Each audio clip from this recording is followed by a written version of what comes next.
عزیزان گرامی وقار، آج جن حالات سے ہم گزر رہے ہیں، ہمارے درمیان نفرتوں کی دیواریں کھڑی ہیں، ایک دوسرے کو سلام کرنے سے بھی کتراتے ہیں، جبکہ مسجد کی صفوں میں شانے سے شانہ لگا کر کھڑے ہوتے ہیں۔ پھر وہ کون سا جذبہ ہے جو مر گیا ہے یا ختم ہونے کو آ گیا ہے؟ زندہ کرو۔ ہم اس نبی پاک صلی اللہ تعالیٰ علیہ وسلم کی امت میں ہیں، اس نبی پاک صلی اللہ تعالیٰ علیہ وسلم کی امت ہے جہاں ہماری جان جا رہی ہو لیکن میرے پڑوس میں کوئی پیاسا ہو تو ہم پانی نہ پی کر اسے پانی پلا دیتے ہیں۔ ہماری یہ تاریخ رہی ہے کہ نہیں رہی ہے؟ صحابہ اکرام کی یہ تاریخ ہے۔ مدینہ طیبہ کو جا کر دیکھ لینا، نبی پاک صلی اللہ تعالیٰ علیہ وسلم کے اس پاک زندگی میں ایسا بھی تھا کہ ایک صحابی کے گھر گوشت کا تحفہ آیا، بھنا ہوا گوشت تھا، کسی نے دیا، انہوں نے یہ سوچ کر کے بغل میں دے دیا مجھ سے زیادہ بھوکے میرے پڑوسی ہیں، پڑوسی نے یہ سوچا مجھ سے زیادہ میرا پڑوسی بھوکا ہے، وہ گوشت کی بھنی ہوئی سری بکری کی مدینے میں ایک رات میں سب گھروں میں گھومتی گھومتی اسی پہلے صحابی کے گھر آ گئی۔ ہر ایک کو یہ خیال تھا مجھ سے زیادہ حق اس کا ہے، ہر ایک کو یہ خیال تھا مجھ سے زیادہ اس کا حق ہے۔ عزیزان گرامی وقار، آج جو حالات ہیں وہ بہت بدلے ہوئے لگتے ہیں، بہت بدلے ہوئے لگتے ہیں کہ ہر ایک کو یہ لگتا ہے سب سے زیادہ حقدار میں ہوں، مجھ پر ہی رحم ہونا چاہیے، میری مدد ہونی چاہیے، دوسرے کی ہو یا نہ ہو۔ یہ تمام باتیں صرف اس لیے کہہ رہا ہوں کہ ائمۃ المسلمین اور عامتہم جو حدیث پاک میں آیا ہے، مسلمانوں کے امام، مسلمانوں کے لیڈر، ان کے بارے میں خیر خواہی کرنا یہ بھی دین ہے۔ اور آج تو جن حالات کو دیکھ رہے ہیں ہم، الیکشن کا ماحول ہے، ہر ایک کی نظر لوگوں کے صرف ووٹ پر لگی ہوئی ہے، اور پھر اس کے بعد پتہ نہیں 5 سال تک تو ڈھونڈتے رہو، پتہ بھی نہیں ملتا۔ لیکن ان حالات میں مسلمانوں کو یہ چاہیے کہ وہ اپنے حق رائے دہی کا پورا استعمال کریں۔ تمہارے کچھ حقوق ہوتے ہیں، تمہارے بھی کچھ مطالبے ہونے چاہیے۔ ہر قوم آج ووٹ دینے سے پہلے اپنے مطالبے رکھتی ہے کہ ہمارے محلہ بڑا خستہ حال ہے، اس کی گٹر بنا دو، اس کے فلاں کر دو، بجلی پانی صحیح کر دو۔ یہ ضروریات زندگی کے مطالبے تو رکھتی ہی ہے، مسلمانوں کے مطالبے کہاں چلے گئے؟ ہمارے حقوق کے بارے میں کبھی بات کیوں نہیں رکھی جاتی؟ اسی لیے میرے عزیزو، میرا مشن تو صرف اتنا ہے، ہمارا لیڈر وہی ہے جو ناموس رسالت کے لیے کھڑا رہتا ہے۔ ہم اس کو لیڈر بھی مانتے ہیں جو میرے آقا صلی اللہ تعالیٰ علیہ وسلم کی عزت کے لیے کھڑا رہے، اس لیے کہ میرے عزیزو ہمارا پورا ایمان یہی ہے، ہمارا پورا ایمان یہی ہے۔ اور آپ کو پتا ہے محمد کی محبت دین حق کی شرط اول ہے، اسی میں ہو اگر خامی تو سب کچھ نامکمل ہے۔ اور اگر تم نبی پاک صلی اللہ تعالیٰ علیہ وسلم کی محبت اور ان کی عظمت کے لیے کھڑے ہو گئے تو دنیا یوں ہی سنور جائے گی۔ آپ کو پتا ہے ڈاکٹر اقبال نے کیا ایک بہت پیارا حل دیا تھا ہمیں، بہت پیارا حل ہے۔ مسائل تو بہت ہیں، ہم بھی چاہتے ہیں ہمارے لیڈروں کے پاس رکھیں، ہماری ایجوکیشن کے مسائل ہیں، ہمارے گھر بار کے، ڈرینیج کے، روڈ کے، لائٹ کے، پانی کے، بہت سارے مسائل ہیں۔ اس کے علاوہ غربت کے مسائل، جاب لیس نوجوانوں کے مسائل، بہت ساری چیزیں ہیں، کیا کیا مسئلے رکھے۔ اور پھر قوم کے اندر جو خرابیاں آئی ہیں وہ تو ایک پہاڑ کے برابر ہیں۔ ہر دوسرا تیسرا نشے کا عادی ہے، ہر دوسرا تیسرا اخلاق سے گرا ہوا ہے۔ یہ تمام معاملات، عورتوں میں بے حیائی، نوجوانوں میں نشہ کی عادت، یہ تمام چیزیں دیکھ دیکھ کر ہم سوچتے ہیں کن کن مسئلوں پر بات کریں اور کس کس چیز کا علاج کرنے کے لیے نکلیں۔ تو ڈاکٹر اقبال نے ایک بات بتائی تھی، وہ دنیا گھوم کر کے آئے ہوئے انسان تھے، وہ پیرس گئے، اٹلی گئے، جرمن گئے، اور وہاں کے قوموں کی ترقیاں بھی دیکھی، اور اس کے بعد واپس آ کر کے کہا میں نے اپنی قوم اور حضور کی امت کی ترقی کو بہت گہرائی سے دیکھا، 8-10 سال کا ریسرچ کیا، میں نے معلوم کیا کون سی فیلڈ میں اپنے نوجوانوں کو اتارا جائے تو یہ کامیاب ہوں گے، کون سا ایسا میدان ہے جس میں مسلمانوں کو جمع کر دیا جائے تو یہ ترقی میں آ جائیں گے۔ سائنس ہے، فزکس ہے، جغرافی ہے، ایسٹرونومی ہے، بہت ساری چیزیں ہیں، کس چیز میں اتارا جائے؟ تو ڈاکٹر اقبال کہتے ہیں میں نے بہت غور و فکر کیا، آخر کار اس نتیجے پر پہنچا کہ اس امت کی کامیابی کا صرف ایک ہی نقطہ ہے, ایک ہی راز ہے کہ محمد سے وفات ہونے.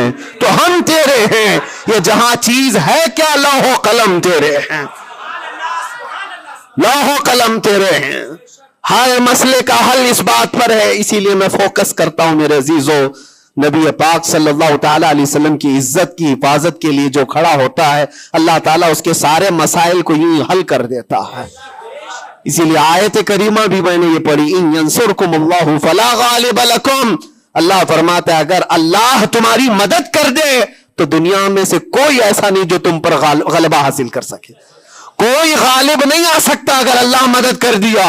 وَإِن يَخْذُلْكُمْ فَمَنْ ذَا الَّذِي يَنْصُرُكُمْ مِنْ بَعْدِهِ. اللہ فرماتا اور اگر اللہ گرا دے تو دنیا کی کوئی طاقت تمہاری مدد نہیں کر سکتی, کوئی طاقت مدد نہیں کر سکتی. ایک بات, بہت ساری چیزیں ہم نے سیکھی ہیں جیل کے اندر کے حالات, انشاءاللہ کبھی طویل داستان پوری میں بیان کروں گا. لیکن ایک بندے کو دیکھا تھا, اس کے گھر والے بھی چھوڑ چکے سب, اس کو چھوٹا سا ایک کیس ہے لیکن جیل کے اندر اس کی ضمانت ہوتی نہیں. گھر والے کرانا چاہے تو ہو جائے 4 دن 5 دن میں, لیکن کوئی چاہتا نہیں. تھوڑا سا مانسک سنتولن بگڑتا چلا گیا, دماغی توازن کھونے لگا. ہوتا کیا تھا سنو, وہ ایک نارمل نوجوان تھا اور مہینہ گزر جاتا, کوئی ملاقات کے لیے بھی نہیں آتا گھر والا, تو جیل میں ہنگامہ کرنے لگ جاتا, مار توڑ اور پھر نہ جانے کیسی کیسی حرکتیں. تو جیلر پریشان ہو کر کے اس کے گھر فون لگاتا, اس کے باپ کو کہتا کہ بھائی تم اپنے بیٹے سے ایک بار ملنے تو آ جاؤ, وہ ہنگامہ کر کے رکھا ہے, کبھی ملاقات بھی نہیں لیتے ہو. اس کا باپ آیا, آ کر کے ملاقات لیا اور بیٹے نے پوچھا کہ کب چھوٹ رہا ہوں میں, کب نکلوں گا میں. کہا بیٹا اس منڈے کو جو ہے تمہاری ضمانت ہو جائے گی, یہ منڈے کو رکھا ہے ہو جائے گی. کہا اچھا ٹھیک ہے.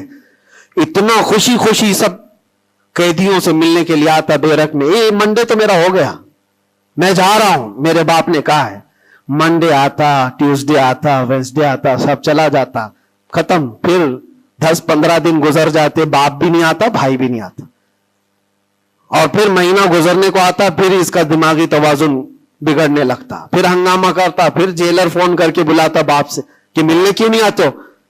باپ آتا, بیٹا کوئی بات نہیں, کچھ مسائل میں گھرے ہوئے ہیں, ہو سکتا ہے جان بوجھ کر کے اس کے گھر والے کر رہے ہوں, کچھ لوگوں کو زبردستی جیل میں رکھا جاتا ہے, گھر والے ہی رکھتے ہیں. باہر سے اچھا ہے یہاں کھاتے پیتے آرام سے رہو, دوسروں کی زندگی اجیرن کرنے سے بہتر ہے کہ یہاں رہو. دوسری بار آیا, کہا ابا کب چھوٹ رہا ہوں میں. کہا بس اس منڈے کو رکھا ہے, وکیل جو ہے ملا نہیں تھا, اس منڈے کو تمہاری ضمانت ہو جائے گی. پکی بات لے کر کے آتا پھر, اور یہاں پر بالکل عیش موج مستی میں کہ اس منڈے تو جا رہا ہوں میں. دوسرا منڈے آیا, اس کے بعد پھر چلا گیا. ایسا 4 بار ہوا, اور سب قیدیوں میں یہ بات مشہور تھی کہ یہ منڈے کو جانے والا ہے, اور سب اس کو چھیڑتے تھے. جب کبھی اس کی ملاقات آتی تو کہتے منڈے کو جا رہا ہے نا. یہ بات مذاق کے طور پر چلتی رہتی تھی, لیکن کسی کے ساتھ ہم مذاق کرتے ہیں, یہ نارمل لائف ہوتی ہے. لیکن اس لڑکے کے متعلق میں نے ایک بات سیکھی, 4-5 مرتبہ ہوگی بات ہے. وہ ملاقات لے کر کے واپس آ رہا تھا, ابھی اس نے کچھ کہا ہی نہیں, ساری بیرک میں سب بولنے لگ گئے کہ منڈے کو ہے نا تیری ضمانت. تو اتنا چڑ گیا, کیا پتا اس کو بہت ہرٹ ہوا, تکلیف ہوئی. اس نے گرج کر کے چیخ کر کے کہا, گالی دے کر کے کہا قیدیوں کو کہ تم سب گھرے ہوئے لوگوں, ایک بات میری سن لو, خدا جس دن میرا لکھ دے, جس دن لکھ دے, اس دن سب کے منہ تمہارے کالے ہوں گے اور کوئی مجھے دروازے میں اندر نہیں رکھ سکتا. جس دن میرے چھوٹنے کا وہاں سے آ جائے پروانہ لکھا ہوا کہ یہ دن یہ بندہ چھوٹنے والا ہے, اس کے بعد وہ کہتا ہے مجھے یہاں کا پرائم منسٹر بھی نہیں روک سکتا. میں نے دیکھا اتنا یقین ہے اس کو. ایک تو اپنے باپ سے ہر بار سنتا تھا اس بار ضمانت ہو جائے گی, اس بار ضمانت ہو جائے گی, اور حقیقت میں میرے عزیزوں یہ جمعرات کا دن تھا جب وہ اپنے باپ سے ملاقات کر کے آیا تھا اور اس کو تانا مارا جا رہا تھا، منڈے کو جا رہا ہے، تب اس نے کہا تھا جس منڈے کو بھی میرا رب لکھ دے، جس دن بھی لکھ دے کہ اس کو اس دن یہاں سے نکلنا ہے، پوری طاقتیں مل کر کے بھی مجھے دروازے کے اندر نہیں رکھ سکتی۔ اتفاق کی بات ہے اسی منڈے کو اس کی ضمانت بھی ہو چکی تھی، وہ جا بھی رہا تھا، بسترے اٹھایا، سارا سامان اٹھایا اور سب کو پلٹ کر کہنے لگا دیکھا حقیقت میں جو بیل ملتی ہے، جو ضمانت ملتی ہے وہ رب ذوالجلال کے فیصلوں سے ہوتی ہے۔ یہ یقین اور توکل کی بات میں عرض کر رہا ہوں عزیزان گرامی وقار، بہت سارے ایسے مسائل ہیں، اسی لیے میں آپ سے کہتا ہوں اگر اللہ مدد کر دے تو کوئی غالب نہیں آ سکتا، اور اگر اللہ تعالیٰ گرا دے تو پھر کوئی مدد بھی نہیں کر سکتا۔ اسی لیے اللہ تبارک و تعالیٰ کی مدد کس کے لیے آتی ہے وہ بھی قرآن کہتا ہے وَكَانَ حَقًّا عَلَيْنَا نَصْرُ الْمُؤْمِنِينَ، ہم نے اپنے اوپر لازم کر لیا ہے کہ ایمان والوں کی مدد کریں گے۔ اور ایمان والا ہے کون؟ لا يؤمن احدكم حتى اكون احب اليه من والده وولده والناس اجمعين، میرے آقا فرماتے ایمان کامل اس کا ہے جو ساری دنیا سے زیادہ مجھ سے محبت کرتا ہے۔ مفہوم حدیث عرض کر رہا ہوں، اپنے ماں باپ، اپنے اولاد، اپنے مال دولت، سارے انسانوں سے زیادہ اللہ کے رسول سے محبت کرتا ہے تو اس کا ایمان کامل ہے، اور جس کے ساتھ ایمان کامل ہوگا اس سے اللہ کی مدد آئے گی، اس پر اللہ کی مدد آئے گی۔ میرے عزیزو بظاہر حالات اگر کسی کے ساتھ خراب ہو جائیں تو یہ مت سمجھ جانا، میں اکثر ایک بات محسوس کرتا تھا کہ ظالموں نے جس انداز میں بے قصور لوگوں کو بھی قید کیا اور ہمیں بھی زبردستی جن حالات سے گزارا گیا، پھر کبھی عرض کروں گا انسانی فطرت ہے، کبھی کبھار بکھر جاتے ہیں، تقاضا بشریت کے اعتبار سے گھبراہٹ تو ہمیں بھی ہوتی تھی، پھر تاریخ یاد آتی میں پہلا تھوڑی نہ ہوں۔ سیدنا حضرت مظفر حسین کچوچوی رحمت اللہ علیہ فرماتے تھے مظفر کو مقید نہ سمجھ ایسے یاد، میری اسیری بھی سنت آبائی ہے، میرا یہ قید ہونا بھی میرے آبا و اجداد کی سنت ہے۔ بزرگان دین گئے ہیں اور جیلوں میں رہے اور واپس نکلے، لیکن ایک بات ہمیشہ یاد رکھو، اسلام زندہ ہوتا ہے، بس قربانیاں رائے گاہ نہیں جاتی، ضائع نہیں ہوتی۔ اللہ تعالیٰ کی مدد جس کے ساتھ ہے تو بظاہر حالات میں ایسا ہوگا۔ مجھے اچھی طرح سے پتا ہے، پہلے بھی معلوم تھا، میں نے تقریروں میں بہت کہا بھی تھا کہ مجھے اچھا معلوم ہے کہ میری تقریروں کا انجام کیا ہونے والا ہے، نتیجہ کیا ہونے والا ہے۔ مجھے کیسی کیسی دھمکیاں پہلے بھی دی گئی ہیں، اب بھی ہے، ابھی بھی ہے۔ آنے سے پہلے بھی کچھ لوگوں نے کہا تھا اتنا لمبا ہم نے کٹا دیا، اب تو بھول جاؤ گے، وہ شعر پڑھو گے، یہ شعر پڑھو گے، کیسی تقریریں کرو گے۔ ہم نے کہا میرے عزیزو آپ کیا سمجھتے ہو، مچھلی کے تیرنا ختم ہو سکتا ہے، پرندے کا اڑنا ختم ہو سکتا ہے، شیر کا شکار کرنا ختم ہو سکتا ہے، وہ تو جانور ہے، ان کی فطرت نہیں ختم ہوتی۔ میں غلام مصطفیٰ ہوں، میری فطرت کیا ختم ہوگی؟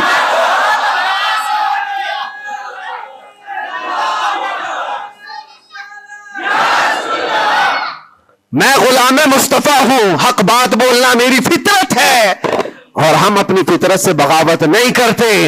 اور یہ 8 مہینے نہیں 8 سال بھی رہے، اس کے بعد نکالیں ہم وہی بات کہیں گے جو میرے مصطفیٰ کی عزت کی بات ہوگی۔ عزیزان گرامی وقار، حالات بظاہر کچھ دنوں کے لیے ہوتے ہیں۔ امام احمد بن حنبل پر تو 1500 کے قریب نہیں 300 کے قریب کوڑے لگائے گئے تھے۔ 300 کوڑے کس کو کہتے ہیں؟ انسان مر جاتا ہے۔ وہ امام احمد بن حنبل 5 لاکھ حدیثوں کے حافظ، لیکن جمے رہے، ڈٹے رہے، نہ کبھی ان کا عزم ختم ہوا، نہ حوصلہ ختم ہوا۔ ائمہ اعظام کو یہ تمام چیزیں گزرنی پڑی ہیں۔ امام اعظم ابو حنیفہ رحمۃ اللہ تعالی علیہ جیل میں تو انتقال ہو گیا، جیل میں انتقال ہو گیا اس امام کی جس کو کروڑوں آج فالو کرتے ہیں۔ عزیزان گرامی وقار، ایک بات یہ سمجھ کر کے چلو، مصیبتیں آئیں گی لیکن اللہ کی مدد بھی آئے گی۔ ہاں، ہر اندھیرے کے بعد اجالا ہوتا ہے. ان مع العسر یسرا، اللہ قرآن میں فرماتا ہے ہر تکلیف کے بعد آسانی ہے، ہر تکلیف کے بعد آسانی ہے. اور میں تو ذہن میں یہ پریپیئر کر کے رکھا تھا، ذہن میں دماغ میں یہ بات بٹھا کر رکھا تھا، آزاد ہونا نہ ہونا یہ اللہ کی مرضی پر ہے، لیکن اگر مر کر کے میری لاش بھی باہر آتی تب بھی مجھے اس بات کا اطمینان تھا جو بات ہمیں کہنی تھی وہ ہم کہہ چکے. انشاءاللہ رب تبارک و تعالی ہماری ان باتوں کو بچوں تک یہ محفوظ بھی کرائے گا.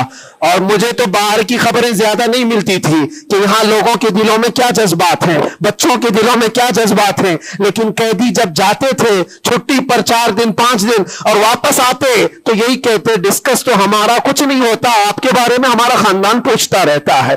جیل میں آپ ہیں، فون کرو تو لوگ ہمارے متعلق پوچھتے رہتے. پھر دل میں یہ احساس ہوتا تھا. اور جیل میں بھی دیکھتا ایک ایسا بھی لڑکا تھا چین سنیپر، چین کھینچتا اور چوری کرتا واپس آتا، لیکن ایسا ڈھیٹ آدمی تھا، ایسا ڈھیٹ، میدان میں کھڑے ہو جائے، سارے قیدیوں کے سامنے کھڑے ہو جائے اور پھر ہر دن ایک بات اتنی بول کر کے ہی جاتا، صرف اتنی بول کر کے جانا اس کی عادت سی ہو گئی تھی. ہم دیکھتے رہے باہر بھی یہی منظر ہے، اندر بھی یہی منظر ہے. تم کسی کی زبان کو بند کرنا چاہو، ختم کرنا چاہو تو ایسا نہیں ہوتا. اللہ تبارک و تعالیٰ جس چیز کو چاہے ہر جگہ پھیلا دیتا ہے. پھر یہ احساس ہوا میرے عزیزوں، تبلیغ اسلام صرف ہم ذریعہ ہوتے ہیں پہنچانا، میرے رب کی شان ہے، میرے رب کی شان ہے. اور حقیقت میں آپ کو بتاؤں، دلوں کو اپنی طرف مائل کرنا یہ ہم میں سے کسی کے اندر طاقت نہیں ہے. آج ہزاروں لاکھوں جو مجھے سننا چاہتے ہیں، اس میں بظاہر میرا کوئی کمال نہیں. بات ان کی کرو اور ہر دل پہ راج کرو، ان کی بات کرو.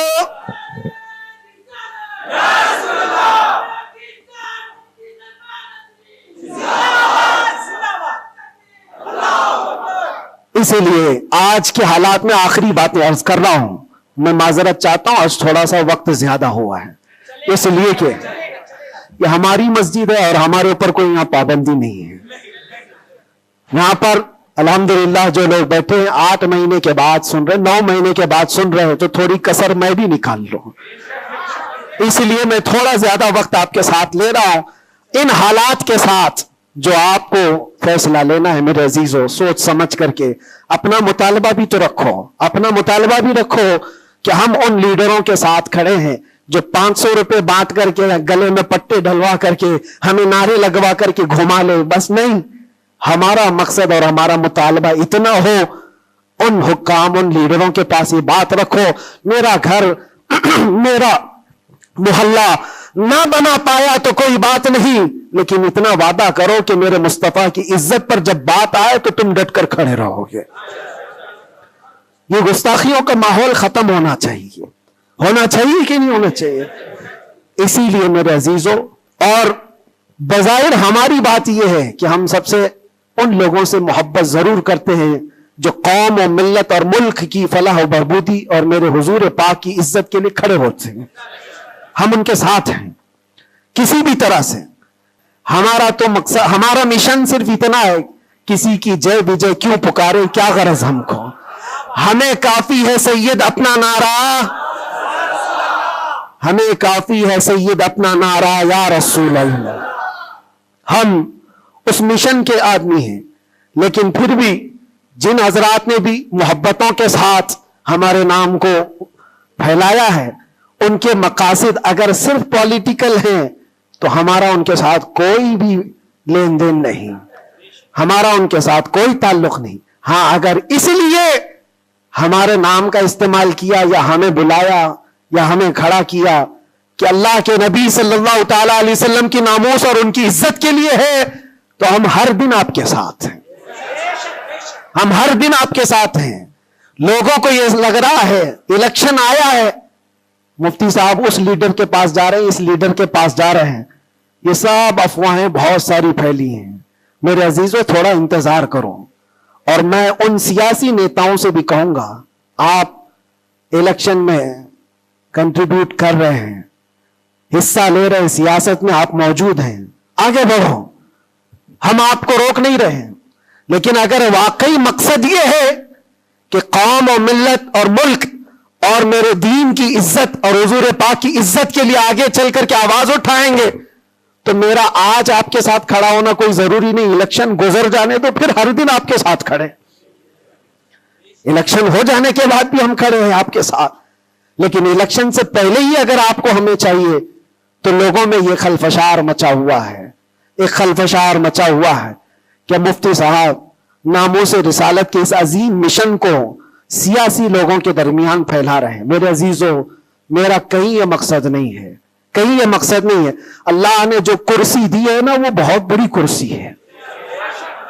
ہم نے جو اللہ تعالیٰ کا انعام ہمارے پاس ہے وہ الیکشن سے حاصل کیا وہ نہیں ہے, رب کے سلیکشن سے ملا ہوا ہے. ہمارے پاس اللہ تبارک و تعالیٰ کا دیا ہوا انعام کافی ہے, لیکن ان سیاسی حضرات کے ساتھ ہمارا تعلق اسی لیے ہے کہ آپ آواز بلندی کے ساتھ اٹھا سکتے ہو اور سسٹم میں آپ بیٹھ کر کے اپنی قوم, ملک, سب کی فلاح و بہبودی کی بات کر سکتے ہو. اس لیے ہم کھڑے ہیں, اس لیے نہیں کہ آپ 500,000 روپے دے دیں گے, اس لیے نہیں کہ آپ ہمارا گھر, گاڑی, بنگلہ خرید کر کے کچھ دے دیں گے. عزیزان گرامی اوقات, میرے آنے کے بعد سے لے کر آج تک, ابھی تک مہینہ نہیں گزرا ہوگا, لیکن میں نے حالات اتنے دیکھے کہ ہر کوئی یہ چاہتا ہے راتوں رات مجھے دولہا بنا دے. بہت سارے معاملات ایسے دیکھے. اس لیے میں سب سے یہ گزارش کروں گا, آج کا یہ میرا پیغام ہے کہ ہمارا مشن ناموس رسالت ہے, ہمارا مشن تحفظ ناموس رسالت ہے, اور اس کے لیے ہم ہر طرح سے کھڑے ہیں. لیکن خالص سیاست کے لیے, خالص ووٹنگ کے لیے, خالص الیکشن کے پرچار کے لیے مجھ جیسے کا نام استعمال نہ کریں, یہ میرا مشورہ ہے.